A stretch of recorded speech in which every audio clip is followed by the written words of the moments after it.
Hello, this is Ernest Osias, Director of Market Analytics with Woodall Risk Management. Thank you for joining us for our weekly technical overview of the grain markets. Before we begin, a brief moment to look at our market disclosure. This is a solicitation, and there is substantial risk of loss in trading futures and futures options. Past performance is not necessarily indicative of future results.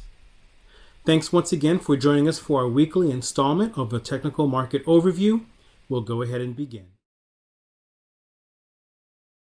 The crop harvest for both corn and soybean is now well past the 50% mark.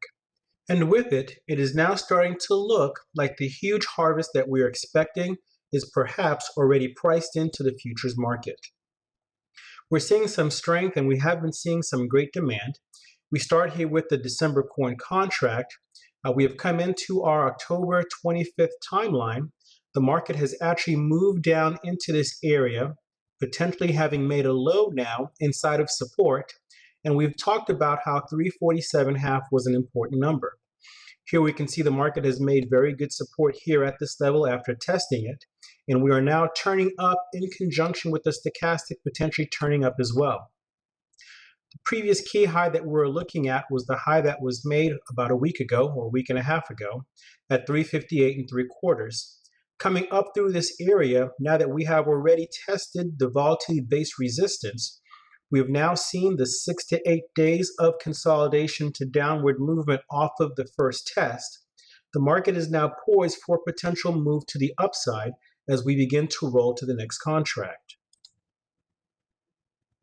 You can also see here where the market has made very good use of our timing angle, and we find great support as the market has come in. Breaking these previous highs suggests that the market can make a move to the upside where we have potential targets sitting at about 366.5 or even coming up as high as 376.5. That is one standard deviation below the point of control. So we'll continue to monitor the price action at these levels here, and we can still potentially see some sideways movement, but for now the market is holding key support, and so we would be looking at that 347.5 level. If the market's able to hold it throughout the rest of this week and close above that number firmly, we would then be looking for the potential for the upside to about 366 and possibly as high as 376.5. We have a similar pattern for the March contract. That previous high that we were looking at before for this contract is 368 1/4. We found very good support, very close to previous highs. And so as the market came in and found support just above this 353 number that we had previously discussed, we can see very good support after having reached volatility-based resistance. Now the market looks to be making an upswing, and our near-term objective perhaps is 372. And if he's able to get much stronger than that, perhaps 382 could be the next number he might touch. But for now, we're looking at near-term resistance at 382 first and foremost. Just like the December contract, this contract is also making very good use of this timing angle, as we found very good support here. And so overhead, we're looking at the market perhaps making a rise to test the next horizontal level overhead. And so we're looking at 365.5, which is very close to where we are right now. And upwards from there, the point of control sits at 400. 400 is quite a bit ways off from this number, but for this March contract over time, that is a realistic space if the harvest low has in fact been made. November beans is making a push outside of what had been a very long-standing trading range. Above this trading range, we had a near-term target about 1,002. And above that, for the potential to touch 1020. Today, we actually reached that 1,002 mark. And if the market is able to find a little bit of strength, we would be retesting the previous highs from August 22nd that did touch that 1020 mark. Additionally, we're looking at a parallel movement here. We went back and did a bit of a historical move, and we saw from August 2nd through August 22nd, the market moved 77 points.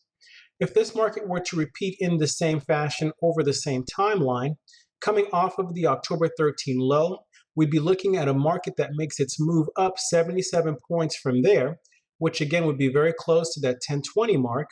And upon reaching there, we're looking at on November 1st for that to occur. And so it looks very likely that this November contract will continue to move up into first notice date.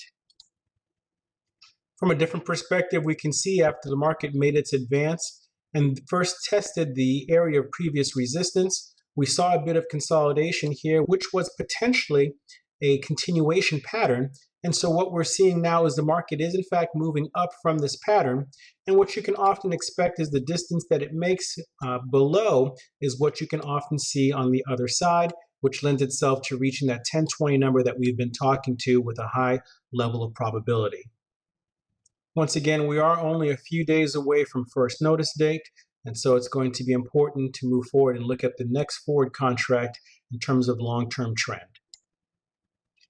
In this instance, we have the January contract, and the market has moved firmly into volatility-based resistance. But one of the things we want to bring to your attention is how the actual bands are starting to flare to the upside, suggesting that the market has the potential now to start turning back up. And we'd be looking at near-term targets or near-term resistance levels at 1050, and then following that at 1083 for some key resistance going forward. We'll continue to monitor its movement here, but it's very clear to see that the trajectory here is looking to start to point up, suggesting that perhaps the harvest low is in fact in. And given that, one of the things that we often look for, it's not very common that we would get a harvest low that occurs in August. The times in the past where that has generally happened is when the market or smart money is broadcasting that they believe that there might be some interruptions in the South American, in particular in the Brazil markets. We have no indications of such as of yet, but the nature of what we're seeing and the way in which the market's moving does suggest that the August low is in fact a harvest low that we're going to be looking at, and going forward the market's perhaps going to simply be making higher lows on its way up from current price levels. We previously discussed how the market could use this green trend line to give us an indication of the speed of the market. What we mean by the speed of the market is the trajectory or the slope at which the advance may occur. A couple spots that we're looking for the market to potentially find some hiccups was the first test here, which it looks like it's able to go through here without any issues. And then we have resistance up above at near 1025 to 1030, and then just above 1040 for the next area of resistance. That 1040 number happens to be one standard deviation above the point of control. So 1043 is going to be a key resistance factor, at which point, depending on how fast the market's actually able to make it up there, we could then potentially see a move that perhaps does a bit of retracement down the next trend line before he's able to pick his way back up again. Now, we do not know for certain that the market's going to move in this fashion. What it does give us is a roadmap for the potential of the movement itself. As the month is drawing to a close, we do find ourselves at a critical time. And so as we watch the soybean market here, once again, we're starting to believe that the harvest low may in fact be in. We're really liking what we're seeing here with the December wheat contract. As we look forward, we found that we had a potential cycle suggesting that sometime this week, a key low would be made in the wheat contract, and the contract would be moving up through the month of November if it is able to stay true to the current cycles that we're projecting. The market dropped really hard the last 2 days, came back in, made a nice reversal yesterday, and has made a nice move up today. We also see the stochastic turning back up. So if the market's actually able to maintain its momentum, we believe that over the next couple days are prime opportunities for entry for a nice move to the upside with the wheat markets through the month of November at a minimum. The low that was made yesterday was at 398 3/4. So long as the market closes above that 398 3/4 mark this week, we believe the market here has a high probability of continuing higher again through the month of November.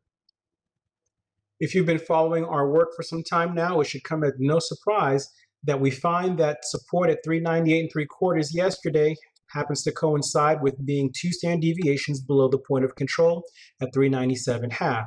So we can see we have very good support coming in here. And as the market is now making its way up, we had a nice drop of about 5 to 7 bars, a very reasonable pullback. The market's now turning back up. Breaking above resistance here today or tomorrow would be key, and if we're able to close above this level this week, then we're looking at a very good move to the upside. We've continued to do our research on crude oil, and as this contract is getting ready to come off the board and roll over, what we have found long term is the cycle that we are now looking at, if this market's not able to stay above the 49 level, suggests that the market should be rolling over to the downside, perhaps retesting previous lows. Secondly, Russia just announced that it has no intention of curbing its output, which also put a damper on the market's capacity to maybe make a move to the upside. So currently, crude oil sits at a critical level with regards to today's low. Closing below this level this week tells us that the market is predisposed to actually rolling over even more over the coming month or two. And so we want to be careful here, especially if you've been long from the bottom, making sure you're tightening your stops or potentially even covering or flattening your positions after having made a very nice move to the upside. Thank you so much for joining us for our weekly market update. Look forward to touching base with you again next week.